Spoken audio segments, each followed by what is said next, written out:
Selamat pagi semuanya. Hari ini kita masuk pada mata kuliah Perspektif Teori Komunikasi. Materi hari ini kita akan membahas teori komunikasi dalam perspektif Barat dan Timur.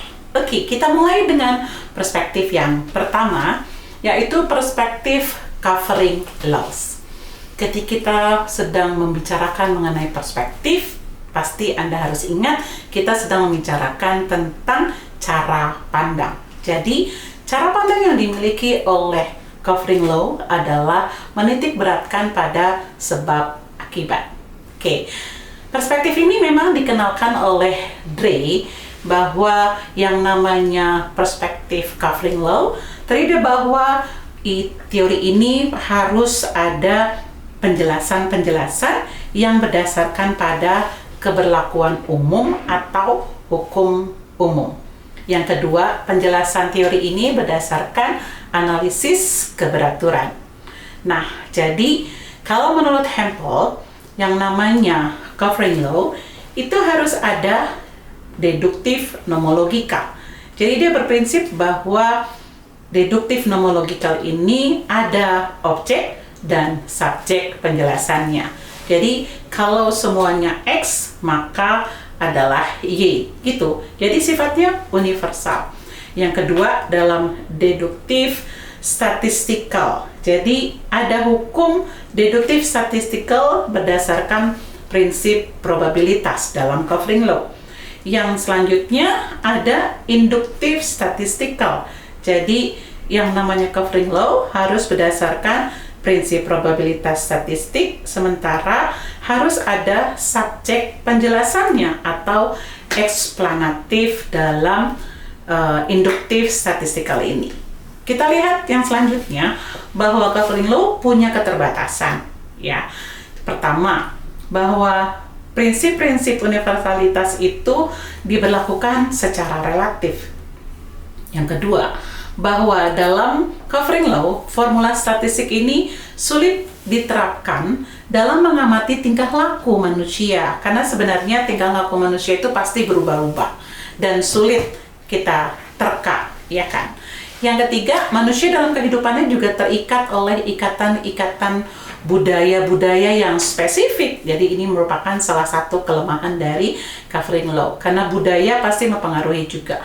Dan sifat kehidupan manusia berubah-ubah. Ya, yang kelima, terakhir dari keterbatasan covering law ini, bahwa analisisnya selalu didasarkan pada perhitungan-perhitungan statistik yang belum tentu sesuai dengan realitas yang terjadi di masyarakat.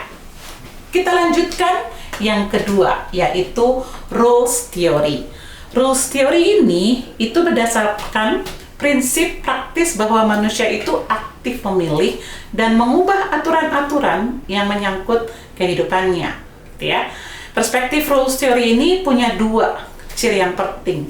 Pertama, bahwa aturan pada dasarnya mencerminkan fungsi-fungsi perilaku dan kognitif yang kompleks dalam kehidupan manusia. Yang kedua, aturan menunjukkan sifat-sifat yang keberaturan yang berbeda dari keberaturan sebab dan akibatnya. Oke, kita lihat ada 7 pemikiran dalam rules theory.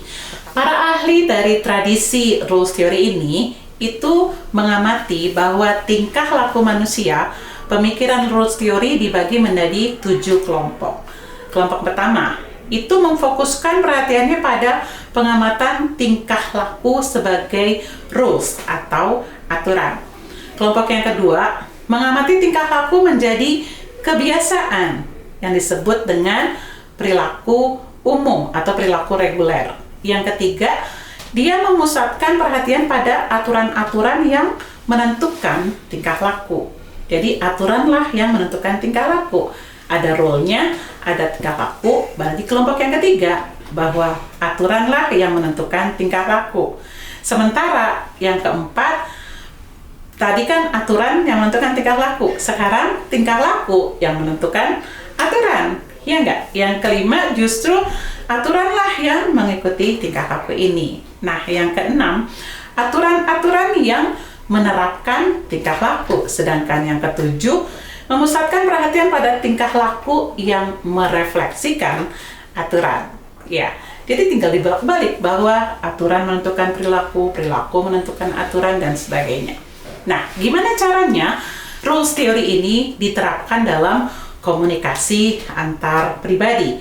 Kita lihat bahwa tindakan-tindakan yang bersifat gabungan gitu kan, kombinasi, asosiasi, itu sebenarnya kan ciri-ciri dari perilaku manusia ya.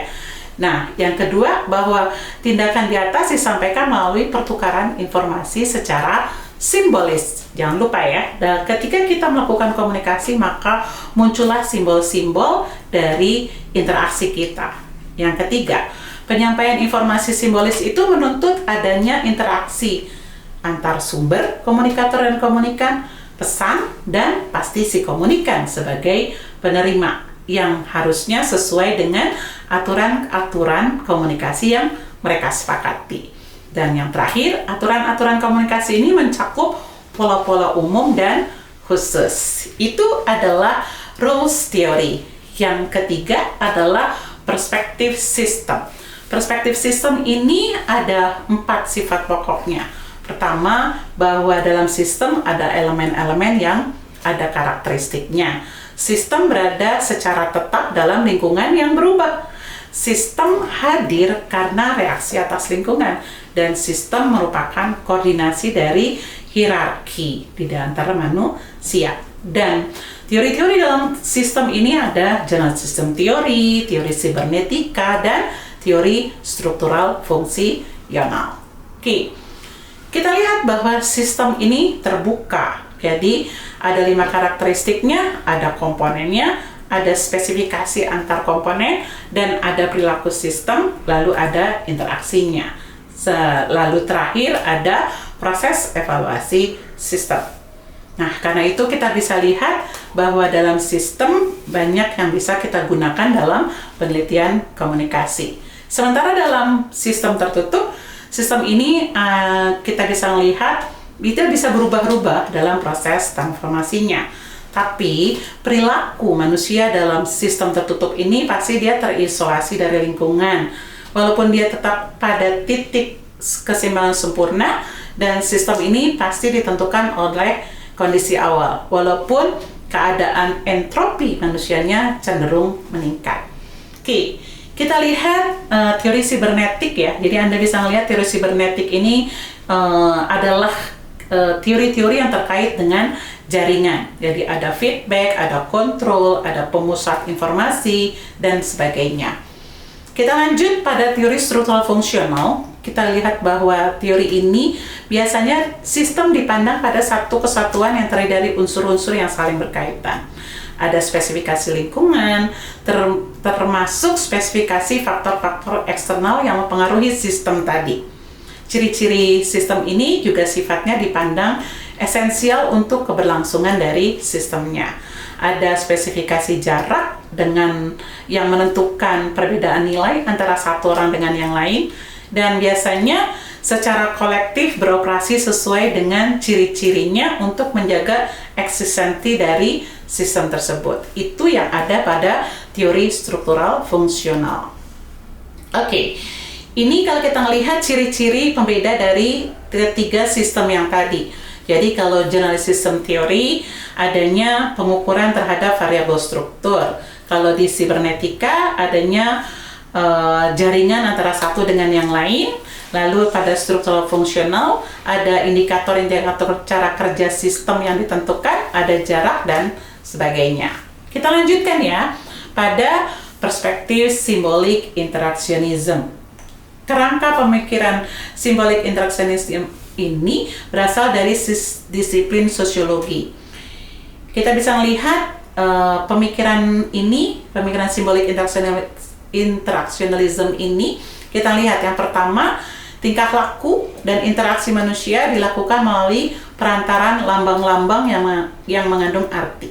Jadi harus ada tanda dan ada simbol. Sementara orang menjadi manusiawi ketika mereka berinteraksi dengan orang lain pastinya. Masyarakat merupakan himpunan dari orang-orang yang berinteraksi. Jadi manusia secara sukarela aktif membentuk tingkah lakunya sendiri. Sementara mereka juga memiliki kesadaran dan proses berpikir. Manusia juga membangun tingkah laku dalam menentukan atau melakukan tindakan-tindakannya. Karena itu, tingkah laku manusia itu dipahami untuk menelaah tentang tingkah laku dan perbuatan yang tersembunyi. Kenapa tersembunyi? Karena dia ada tanda-tanda dan simbol. Sementara interaksi simbolik menurut Herbert Mead, dia selalu menjelaskan adanya tindakan sosial. Jadi payungnya adalah tindakan sosial.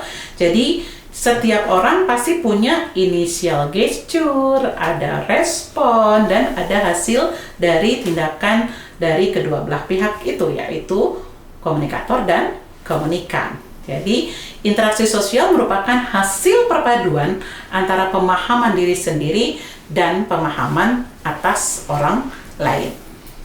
Ini adalah bukan perbedaan, maksud saya ini adalah konsep I dan me dari Mead. Jadi kalau kita melihat I, berarti dia ingin merefleksikan dirinya sendiri, bahwa dia kreatif, aktif, responsif, dan sebagainya.